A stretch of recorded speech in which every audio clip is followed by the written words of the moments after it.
Hello again. This is slightly embarrassing. My daughter and I have just spent the last 2 hours out at a place that was ideal to demonstrate everything about The Last Templar, first book in my Templar series. And we've discovered that the wind noise was so appalling that none of the speaking can be used, so we're starting again from scratch. And today I wanted to talk about my first ever book, The Last Templar, and where the book came from, really, because so often you see a book and you think, well, that's wonderful, and lucky author managed to get ideas together for that, but where did the ideas all come from? The main ideas behind this came from several years of studying medieval history. I was always interested in the ideas of knights in armour, but I was very fortunate, and when I was quite young my parents always used to take me and my brothers down to Devon for holidays, and for the last few years they used to take us to a place called Henstall, which is out near Sandford, north of Crediton. And from going to on holidays there, it was wonderful because you got a real old world atmosphere of what it was like living in the country, living in a peasant sort of community. And whenever we went for walks, we could go up to the top of a nearby hill and look out, and all you'd see in front of you was the hills of Dartmoor, 20 odd miles away.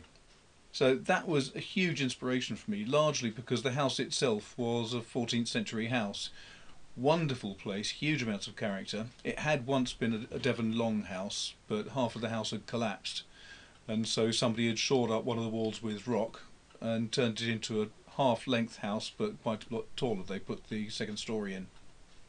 So that was where the main idea came from. The other thing was that I'd been reading a book called Dungeon, Fire and Sword by John J. Robinson, which is over there on my bookshelves right now, in fact.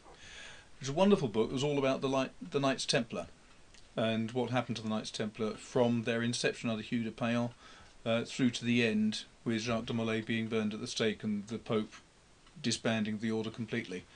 But one thing that came about from that was how interesting it was that so many of the Templars weren't killed, and although they were, a lot of them, forced to suffer a lot in France, many of the Templars elsewhere were not arrested. For example, in Germany, in Spain, in Portugal, the Templars weren't arrested because they were trusted. They were known to be good Christian soldiers.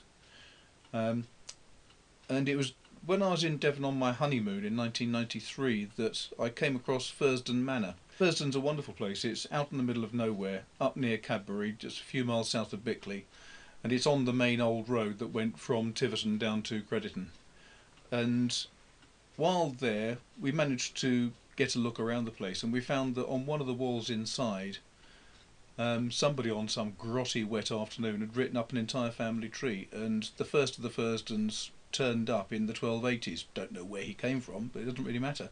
It just gave me the idea about what would happen if a Knight Templar had been thrown out of his order and came down to Devon and found a place, Ferntill I called it, and decided that he would set up his life there. And that gave me the idea about this stranger suddenly turning up in the middle of nowhere. I thought, what a fantastic character for an investigator, because he'd have a great worldview. He would have been involved in fighting. I decided he would have been involved in the Siege of Acre.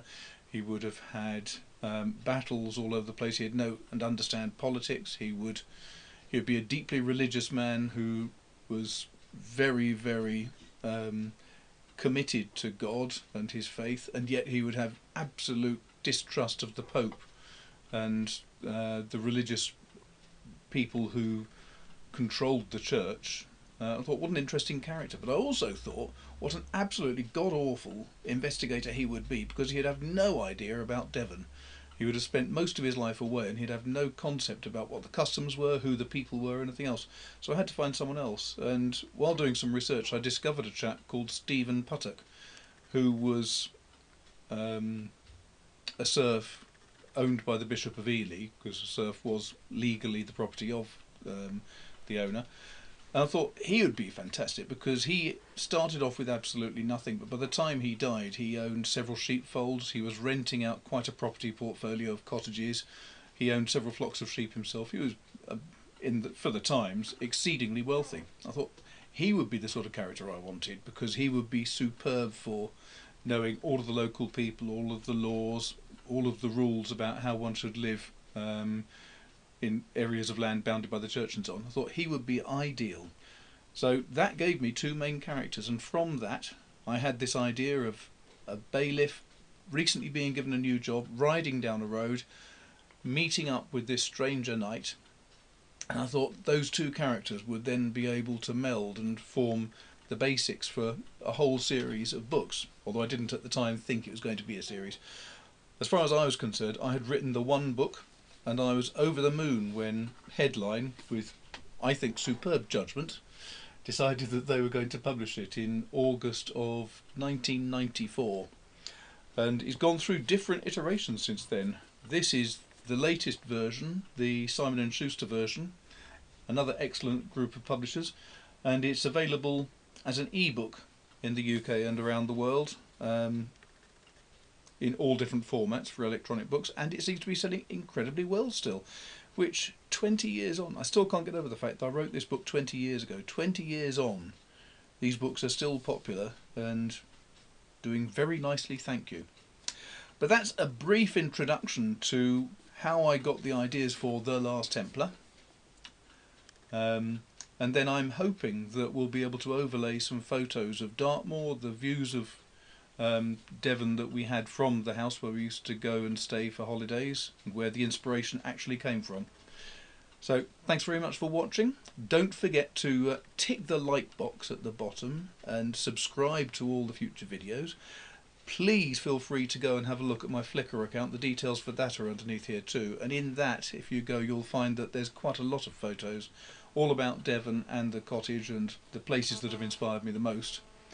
And I hope you enjoy looking at that, and I look forward to speaking to you soon on The Merchant's Partner.